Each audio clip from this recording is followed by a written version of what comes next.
வந்துட்டேன்னு சொல்லு, திரும்ப வந்துட்டேன்னு சொல்லு அப்படிங்கிற ஒரு டேக்லைனோட டாடா ஏஸ் கோல்டு ப்ளஸ் வந்திருக்கு. அப்படி என்ன இதில் புதுசாக வந்திருக்கு அப்படின்னு கேட்டிங்கன்னா, AdBlue இல்லாமல் வந்திருக்கு. ஸோ நம்ம கூட இருக்கக்கூடியது Tata ace gold plus AdBlue இல்லாத ஒரு மாடல் தான். ஸோ எல்லாருமே வந்து இந்த AdBlue இருக்கிறனால சில பேர் சிரமமாக வந்து நினச்சிங்க. ஸோ நம்ம கவனிக்காமல் ஓட்டினா அந்த செக் இன்ஜின் லைட் வந்து எரியுது, சென்சார் கம்ப்ளைண்ட் வருது அப்படிங்கிறது போலலாம் எதிர்பார்த்தீங்க. ஸோ ஃபைனலி டாடா நிறுவனம் பார்த்தீங்க அப்படின்னா ஏஸ் கோல்டு ப்ளஸில் AdBlue இல்லாத ஒரு டீசல் மாடலை வந்து அறிமுகப்படுத்தியிருக்காங்க. இதோட விலை பார்த்தீங்க அப்படின்னா உங்களுக்கு எக்ஷோரூம் காசு 6,09,000 எக்ஷோரூம் விலையில் பார்த்தீங்க அப்படின்னா இதை வந்து அறிமுகப்படுத்தியிருக்காங்க. இதில் என்னெல்லாம் இருக்குது அப்படிங்கிறத நம்ம 1 by 1 இந்த வீடியோவில் பார்ப்போம். வாங்க வீடியோக்குள்ளார போகலாம்.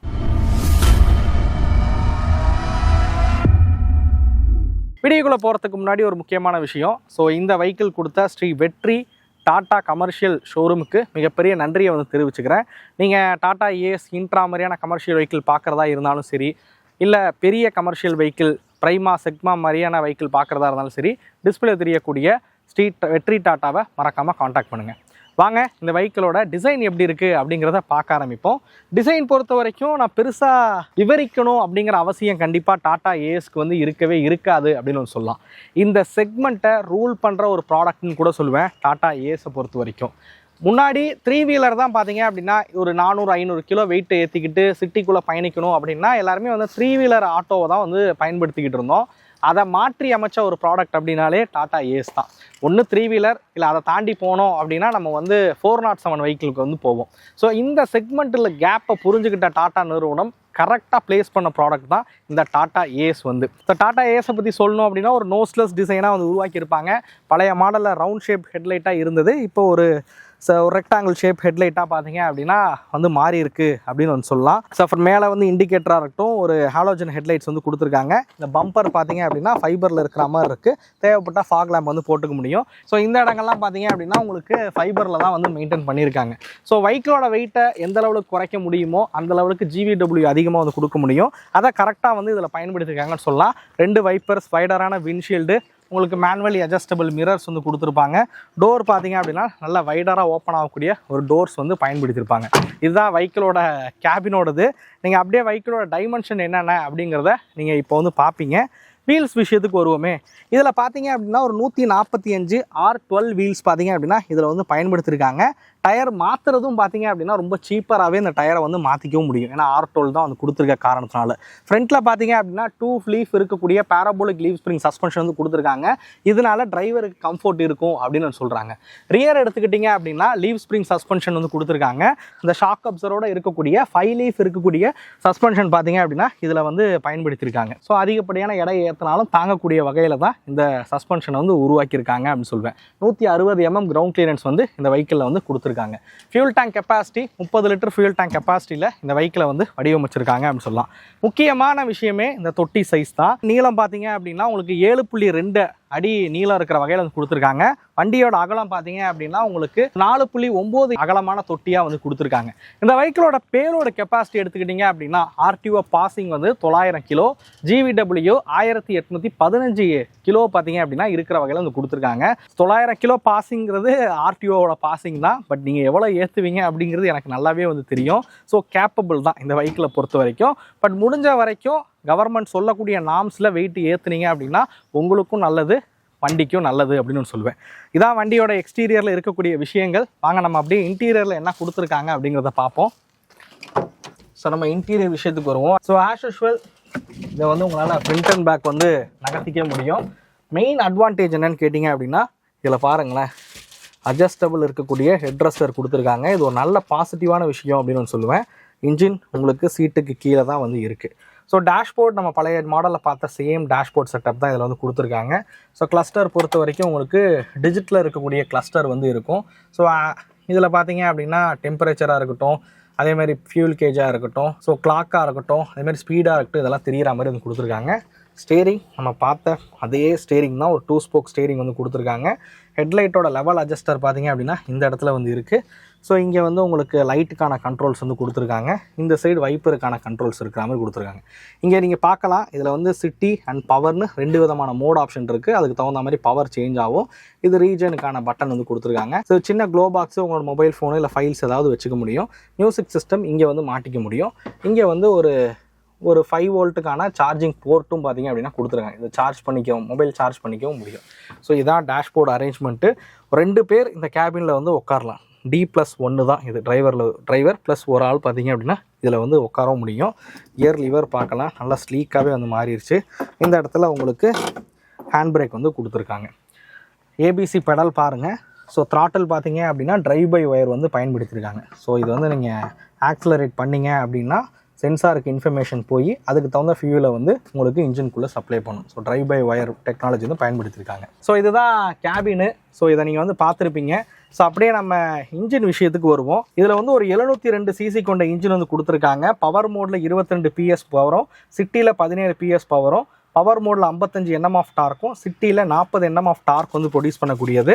அதே மாதிரி இது 5 ஸ்பீட் கியர் பாக்ஸில் பார்த்தீங்க அப்படின்னா இதை வந்து வடிவமைச்சிருக்காங்க அப்படின்னு சொல்லலாம். ஸோ 5 ஸ்பீட் கியர் பாக்ஸ் தான் இப்போ வந்து உங்களுக்கு இந்த வெஹிக்கிளில் வந்து கிடச்சிரும். வாங்க இந்த வெஹிக்கிள் ஓட்டுறதுக்கு எப்படி இருக்குது அப்படின்னு நம்ம ட்ரைவ் பண்ணி பார்ப்போம். This video sponsor by Fleet Track dash cam. நம்மக்கிட்ட இங்கே இருக்கக்கூடிய மாடல் பார்த்தீங்க அப்படின்னா ஃப்ளீட் ட்ராக்கோட ஸ்மார்ட் டேஷ் கேம். டேஷ் கேமில் என்னப்பா ஸ்மார்ட் அப்படிங்கிறீங்களா? இந்த F21 4G டூயல் டேஷ் கேமில் பார்த்தீங்க அப்படின்னா ஃப்ரண்ட் அண்ட் ரியர் ரெக்கார்டிங்க்கு டூயல் கேமரா பார்த்தீங்க அப்படின்னா இதில் வந்து கொடுத்துருக்காங்க. இந்த டேஷ் கேமில் 4G சிம் உங்களால் போட்டுக்க முடியும். இந்த டேஷ் கேமோட ஹைலைட்டே என்னன்னு கேட்டிங்கன்னா இதில் லைவ் ஸ்ட்ரீமிங் ஆப்ஷன் வந்து கொடுத்துருக்காங்க. உங்கள் கார் இல்லை கமர்ஷியல் வெஹிக்கிளுக்கு ஃப்ரண்ட்லேயும் பின்னாடியும் என்ன நடந்துக்கிட்டு இருக்குது அப்படிங்கிறத லைவாக உங்கள் ஃபோன்லேயே பார்த்தீங்க அப்படின்னா பார்த்துக்கவும் முடியும். ஸோ இதுக்கு வெஹிக்கிள் ஆனில் தான் இருக்கணும் அப்படிங்கிற அவசியம் கிடையாது. இது உங்கள் கார் இல்லை கமர்ஷியல் வெஹிக்கிளுக்கு ஒரு செக்யூரிட்டி கேமராவும் ஒர்க் ஆகும்னு கூட சொல்லலாம். இந்த ப்ராடக்ட் வாங்கணும்னு நினச்சிங்க அப்படின்னா டிஸ்பிளேல தெரியக்கூடிய ஃப்ளீட் ட்ராக் காண்டாக்ட் நம்பருக்கு மறக்காமல் காண்டாக்ட் பண்ணுங்கள். இவங்கள்ட்ட அஃபோர்டபுள் ப்ரைஸ்லேயுமே டேஷ் கேம் இருக்குது. அதை பற்றி நீங்கள் தெரிஞ்சுக்கிறதுக்கு இவங்களோட வெப்சைட்டை போய் செக் பண்ணி பாருங்கள். லிங்க் நான் டிஸ்கிரிப்ஷனில் கொடுத்துருக்கேன். நான்ஏசி வண்டி, அதனால் வெளியிலேருந்து காற்று சவுண்டு வந்து கேட்கும். நம்ம லோடு இல்லாமல் தான் ஓட்டுறோம். கேபினில் நான் ஒரு ஆள் மட்டும்தான் இருக்கேன். ஸோ இது வந்து ஒரு ப்ராப்பரான ட்ரைவ் ரிவ்யூவான்னு கேட்டால் கண்டிப்பாக இருக்காது. ஜஸ்ட் என்னோடய அனுபவத்தை வந்து ஷேர் பண்ணிக்கிறேன். கியர் வந்து நல்ல ஸ்மூத்தாகவே வந்து உழுவுது ஐடலில். ஸ்டேரிங் மேனுவல் ஸ்டேரிங் தான். ஸோ ஐடலில் டைட்டாக இருந்தாலும் வண்டி ஓட்டும் போது ஃப்ரீயாகவே இருக்கும்.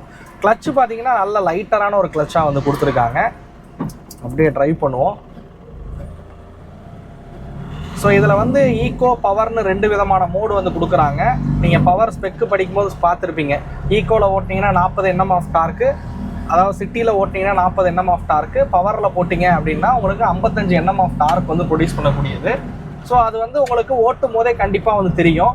லோடு வச்சு ஓட்டுறீங்க, அதிகப்படியான எடை ஏற்றுறீங்க அப்படின்னும் போது நீங்கள் பவரில் வச்சுக்கலாம். இல்லை சிட்டிக்குள்ளே பயணிக்கிறீங்க அப்படின்னும் போது நான் சிட்டி மோடில் வச்சு நீங்கள் வந்து ஓட்டலாம். இதனால் மைலேஜ் வந்து உங்களுக்கு பெட்டராகவே கிடைக்கும். ஸோ கியர்ஸ் மாற்றுறதுக்கு ஈஸியாகவே இருக்குது. அதே மாதிரி கிளச் பார்த்தீங்க அப்படின்னா லைட்டராகவே வந்து கொடுத்துருக்காங்க. இப்போ வண்டி ஓட்ட ஆரம்பிச்சதுக்கப்புறம் ஸ்டேரிங் வந்து நல்லா லைட் வெயிட்டாகவே இருக்குது அப்படின்னு நான் சொல்லுவேன். பிரேக்கிங், ஃப்ரண்ட்டில் டிஸ்க் பிரேக்கு, ரியரில் ட்ரம் பிரேக்கு. ஓகே, ஒரு சிட்டிக்குள்ளே பயணிக்கக்கூடிய வண்டிக்கு ஒரு போதுமான ஒரு பிரேக்கிங் வந்து கொடுத்துருக்காங்க அப்படின்னு நான் சொல்லுவேன். மிரர் வந்து சைடில் வரக்கூடிய வெஹிக்கிள் நல்லா பார்க்குற மாதிரி தான் கொடுத்துருக்காங்க. நீங்கள் பாடி வந்து பெருசாக கட்டினீங்க அப்படின்னாலுமே எந்த ஒரு பிரச்சனையும் இருக்காது. ஏன்னா மிரர் வந்து பெருசாக தான் இருக்குது. இந்த வண்டியோட அதிகபட்ச வேகம் பார்த்தீங்க அப்படின்னா உங்களுக்கு 65 கிலோமீட்டர் வேகம் வந்து போகிற வகையில் வந்து உருவாக்கியிருப்பாங்க.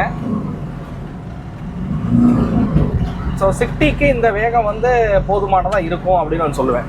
மோஸ்ட்லி இந்த டாடா ஏஸ் எடுக்கிறவங்க சிட்டி பயன்பாட்டுக்காக எடுக்கிறவங்களா தான் இருப்பாங்க. சிட்டிக்குள்ளே ஒரு பொருளை நகர்த்தக்கூடிய ஒரு ஆட்களாக தான் இருப்பாங்க. அதுக்கு இந்த 65 கிலோமீட்டர் வேகமே போதுமானதாக இருக்கும். இல்லை இன்னும் வேகம் போகிற மாதிரி வேணும், ஒரு 80 கிலோமீட்டர் அந்த லிமிட்டில் இருக்கிற மாதிரி வேணும்னா நீங்கள் இன்ட்ரா மாதிரியான மாடல் வந்து பார்க்கலாம்.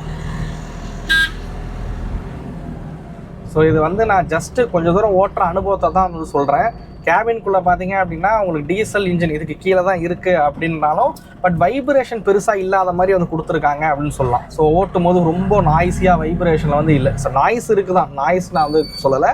பட் வைப்ரேஷன் வந்து அவங்களுக்கு அண்டர் சீட்டுக்கு அடியில் இருந்தாலும் பெருசாக அந்த ரொம்ப வைப்ரேஷன் கேபின்குள்ளே இல்லாத மாதிரி பார்த்தீங்க அப்படின்னா இதை வந்து உருவாக்கியிருக்காங்கன்னு சொல்லலாம். பட் நாய்ஸுங்கிறது இருக்க தான் செய்யும். என்னென்னா டீசல் இன்ஜினு, ஸோ ஒரு ட்வின் சிலிண்டர், ஒரு 702 சிசி கொண்ட இன்ஜின் அப்படிங்கிறனால கொஞ்சம் அந்த நாய்ஸ் வந்து இருக்க தான் செய்யும். அது வந்து நம்ம எல்லா கமர்ஷியல் வெஹிக்கிளையும் பார்க்கக்கூடிய ஒன்று தான். இந்த மாதிரி அண்டர் சீட்டில் இருக்கக்கூடிய இன்ஜின் இருக்க எல்லா கமர்ஷியல் வெஹிக்கிளையும் நம்ம இந்த விஷயத்தை வந்து பார்ப்போம். பட் வைப்ரேஷன் இல்லை.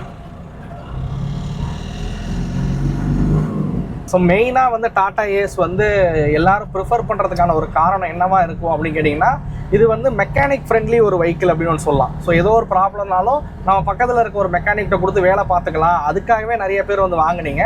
பட் இந்த டெஃப் ஆயில்லாம் வந்ததுக்கப்புறம் சில சிரமங்களை வந்து ஃபேஸ் பண்ணியிருக்கீங்க. பட் இப்போ டெஃப் ஆயில் இல்லாமல் வர்றது ஒரு அட்வான்டேஜ்னு சொல்லுவேன் இந்த வெஹிக்கிளை பொறுத்த வரைக்கும். சிஎன்ஜியோட மைலேஜ் டெஸ்ட்லாம் வந்து பண்ணியிருப்போம், அதெல்லாம் பார்க்கணுன்னா போய் செக் பண்ணி பாருங்கள். ஸோ அது மூலியமாக சிஎன்ஜி எவ்வளோ மைலேஜ் கொடுக்குது அண்ட் டீசலோட மைலேஜ் டெஸ்ட்டும் நம்ம வந்து பண்ணியிருக்கோம். அதெல்லாம் போய் செக் பண்ணிங்கன்னா இந்த வண்டியோட மைலேஜ் எவ்வளோ அப்படிங்கிறதையும் நீங்கள் வந்து தெரிஞ்சுக்க முடியும். அதேமாதிரி டாடா ஏஸை வச்சு லோடெல்லாம் வச்சு லோடபிலிட்டி டெஸ்ட்டெல்லாம் நம்ம முன்னாடி வந்து எடுத்திருக்கோம், அதையும் போய் செக் பண்ணுங்கள். லிங்க் வந்து நான் டிஸ்கிரிப்ஷனில் கொடுக்குறேன். ஓகே விலர்ஸ், வெஹிக்கிள் ஓட்டின அனுபவத்தை வந்து உங்கள் கூட பகிர்ந்துக்கிட்டேன். நான் வந்து லோடு ஏற்றாமல் தான் ஓட்டியிருக்கேன். பட் நம்ம சேனலில் லோடபிலிட்டி டெஸ்ட்லாம் இருக்குது, அதை போய் செக் பண்ணி பாருங்கள். எல்லோரும் கேட்கக்கூடியது மைலேஜாக தான் இருக்கும். இவங்க ப்ரௌச்சரில் இது அவ்வளோ மைலேஜ் கொடுக்கும் அப்படிலாம் வந்து மென்ஷன் பண்ணல. எனக்கு தெரிஞ்சு நீங்கள் ஹைவேல பயணிக்கும் போது ஒரு 18லேருந்து 22 கிலோமீட்டர் வரைக்கும் இந்த வெஹிக்கிள் வந்து மைலேஜ் கொடுக்கக்கூடியது கண்டிப்பாக வந்து இருக்குன்னு சொல்லுவேன். பட் நீங்கள் ஏற்றக்கூடிய லோடை பொறுத்து கண்டிப்பாக மைலேஜ்லையும் சில மாறுதல்கள் வந்து இருக்க தான் செய்யும். ஸோ எனிவே இந்த வெஹிக்கிளோட ஸ்பெக் டீட்டெயிலை வந்து நான் இந்த வீடியோவில் வந்து பகிர்ந்திருக்கேன். அண்ட் என்னோட ஓட்டின அனுபவத்தையும் உங்கள் கூட வந்து பகிர்ந்திருக்கேன். இந்த வீடியோ பற்றின கருத்துக்களை மறக்காமல் கமெண்ட் செக்ஷனில் வந்து பதிவு பண்ணுங்கள். நான் எப்போவுமே வந்து சொல்கிறது தான், ஜஸ்ட்டு நான் வந்து day to day commercial vehicle user கிடையாது. வண்டியில் என்ன இருக்கோ அந்த இன்ஃபர்மேஷனை உங்கள்கிட்ட வந்து கொண்டு வந்து சேர்த்துருக்கேன். நீங்கள் முடிவெடுக்கிறதுக்கு முன்னாடி இந்த வெஹிக்கிள் பயன்படுத்தக்கூடிய நபர்கள்ட்ட ஒரு தடவை கேட்டு தெரிஞ்சுங்க. அதே மாதிரி ஸ்ரீ வெற்றி டாட்டாவோட காண்டாக்ட் நம்பரும் நான் வந்து கொடுத்துருக்கேன். மேலும் விவரங்கள் ஏதாவது தெரியணும் அப்படின்னா அவங்களையும் காண்டாக்ட் பண்ணி கேட்டு தெரிஞ்சுங்க. இந்த வீடியோ உங்களுக்கு பிடிச்சிருக்கும் அப்படிங்கிற நம்புறேன். இந்த வீடியோ பற்றின கருத்துக்களை மறக்காமல் கமெண்ட் பண்ணுங்கள். அடுத்த வீடியோவில் சந்திக்கும் வரை தமிழ் வீல்ஸ் மணிகண்டன். நன்றி, வணக்கம்.